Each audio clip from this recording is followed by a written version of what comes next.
കർത്താവിൻ്റെ ധന്യ തിരുനാമത്തിന് സ്തോത്രം ചെയ്യുന്നു.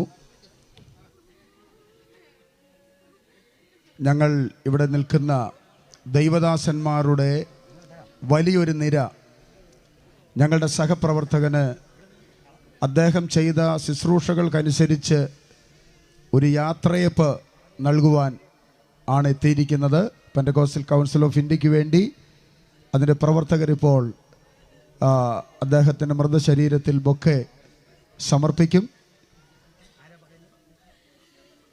ഞങ്ങളുടെയൊക്കെ ഹൃദയത്തിൽ വളരെയധികം ഭാരത്തോടെയാണ് ഞങ്ങൾ ഈ ശുശ്രൂഷയിൽ പങ്കെടുക്കുന്നത്. പ്രിയ കർത്തൃദാസൻ ഈ അപകടത്തിൽ അകപ്പെട്ടു എന്നറിഞ്ഞപ്പോൾ മുതൽ സഭയോ സംഘടനയോ മറ്റു ഡിനോമിനേഷനോ വ്യത്യാസമില്ലാതെ അറിഞ്ഞ ദൈവദാസന്മാരെല്ലാം അദ്ദേഹത്തിൻ്റെ അടുക്കലേക്ക് ഓടിയെത്തുകയും അദ്ദേഹത്തിന് വേണ്ടതായ എല്ലാ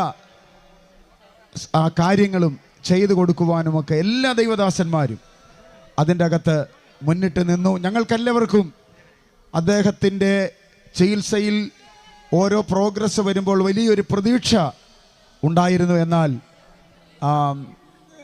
നമ്മുടെ ആഗ്രഹം അല്ല, കർത്താവിൻ്റെ തീരുമാനം മറിച്ച് ഒന്നായിരുന്നു.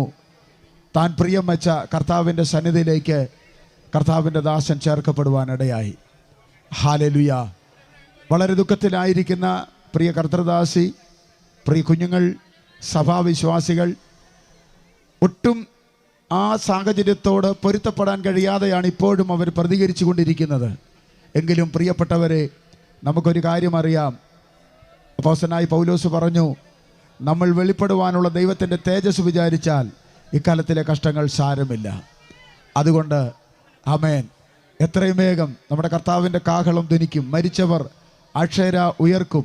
നമുക്ക് നഷ്ടപ്പെട്ട കർത്താവിൻ്റെ ദാസൻ ജോസ് പ്രകാശിനെ ആമേൻ ഹല്ലേലൂയ ആ പൊൻപുരരിയിൽ ആ ബയൂലായുടെ തീരത്ത് പ്രത്യാശയോടെ കാണാം എന്നുള്ള ആമേൻ പ്രത്യാശയുടെ വാക്കുകൾ പറഞ്ഞുകൊണ്ട് ആമേൻ Pentecostal council of India Thiruvananthapuram ജില്ലാ കമ്മിറ്റിയുടെ എൻ്റെ വ്യക്തിപരമായ എല്ലാ പ്രാർത്ഥനയും പ്രത്യാശയും രേഖപ്പെടുത്തിക്കൊണ്ട് കർത്താവിന് സല്ലിരിക്കുന്നു.